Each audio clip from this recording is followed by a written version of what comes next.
Hello everyone and welcome to a Dwarf-Craft special for the first time in English. My name is Eremus and I'm Dutch, so if I pronounce something wrong, sorry. So I've written a story themed by the facts and theories of Five Nights at Freddy's. It is truly based on facts and a few theories, like the bite of 87 was Foxy, or the game is just a nightmare, etc. And of course a few theories of my own. So without further ado, let's the story begin.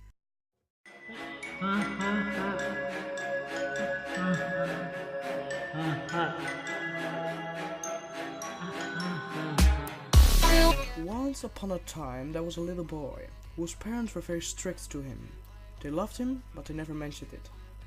On his 8th birthday, his parents celebrated a party at a kid restaurant named Freddy Fazbear's Pizza, the boy's favorite place, but no one, neither his parents nor his school friends, got him the present he asked for. From nothing, the 4 mascots came to his stable and saw him being sad, then gave him the present. The boy didn't know his parents asked them to do so. It were action figures of Freddy Fazbear's crew, his most beloved gift, and he loved the mascots even more. When he was 22, in the beginning of 1987, he still loved the Freddy Fazbear franchise, and he took a job as security guard of the restaurant full of enthusiasm. One day the mechanic was late and there would be a kid's birthday party that day.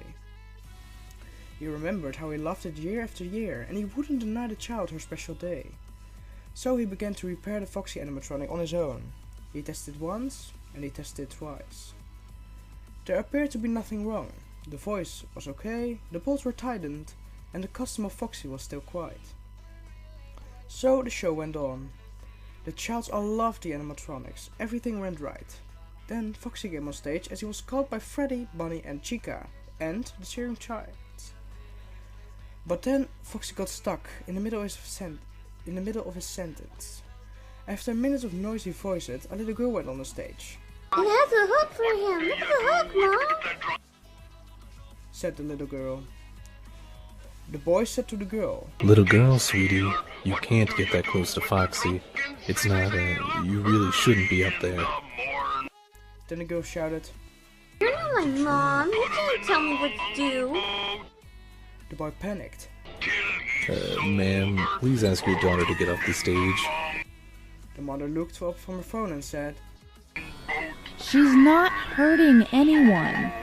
Let her play with the fox if she wants to play with the fox." Mom, look at his funny mouth. He's so stupid looking. And then it all happened very fast. The animatronic had a convulsion and pierced the little girl's forehead with its teeth. The blood went everywhere. On that moment, everything went vague. On the background, the boy heard screaming, panic, and someone shouting, "Call 911! Maybe she can make it!"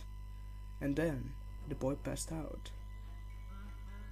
The next day, the boy heard different things. One, the little girl lied on intensive care and her condition was stable, although she had lost all of her frontal lobe. The Pirate's Cove of Foxy was shut down. And of course, he received a notice of determination with the reasons, tampering with the animatronics and being unprofessional. He couldn't believe it. He had lost all of his dream job, all because he tried to give the customers the best birthday party ever. And when he felt something was wrong, nobody would listen to him. If only her mother would have listened to him, but no.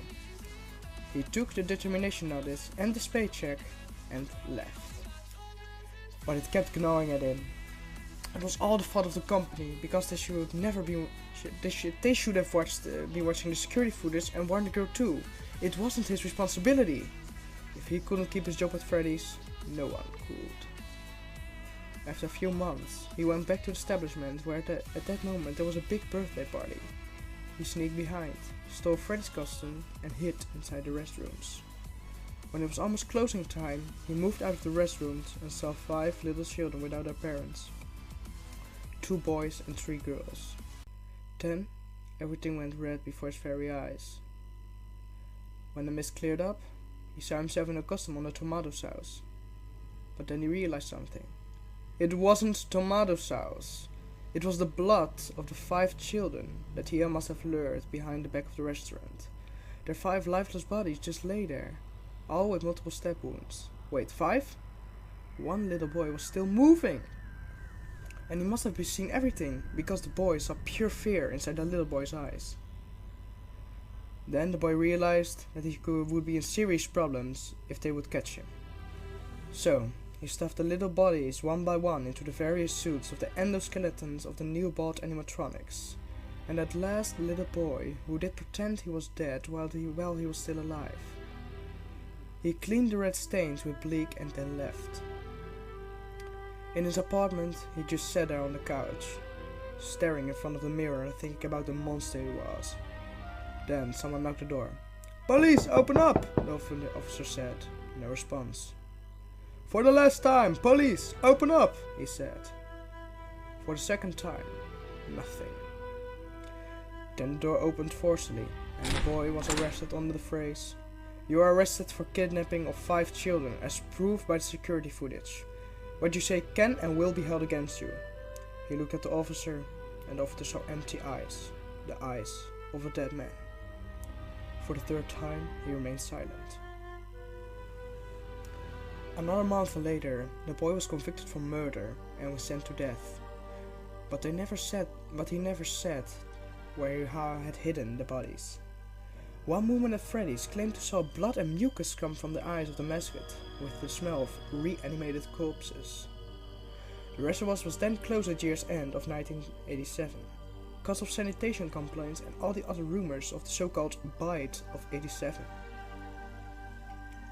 Though this is what the boy wanted. His manager without a job. But it wasn't worth the nightmares on the death row. A Fazbear restaurant long closed, where he is forced to watch the same security footage that led to his conviction in the first place. And we don't speak about the 5 abandoned mascots that tried to kill him in his dreams, with one remarkable golden Freddy that keeps himself limp and lifeless as the boy that was still alive. And haunted by these 5 innocent spirits that they took. That is the true story behind 5 Nights at Freddy's. Sweet dreams.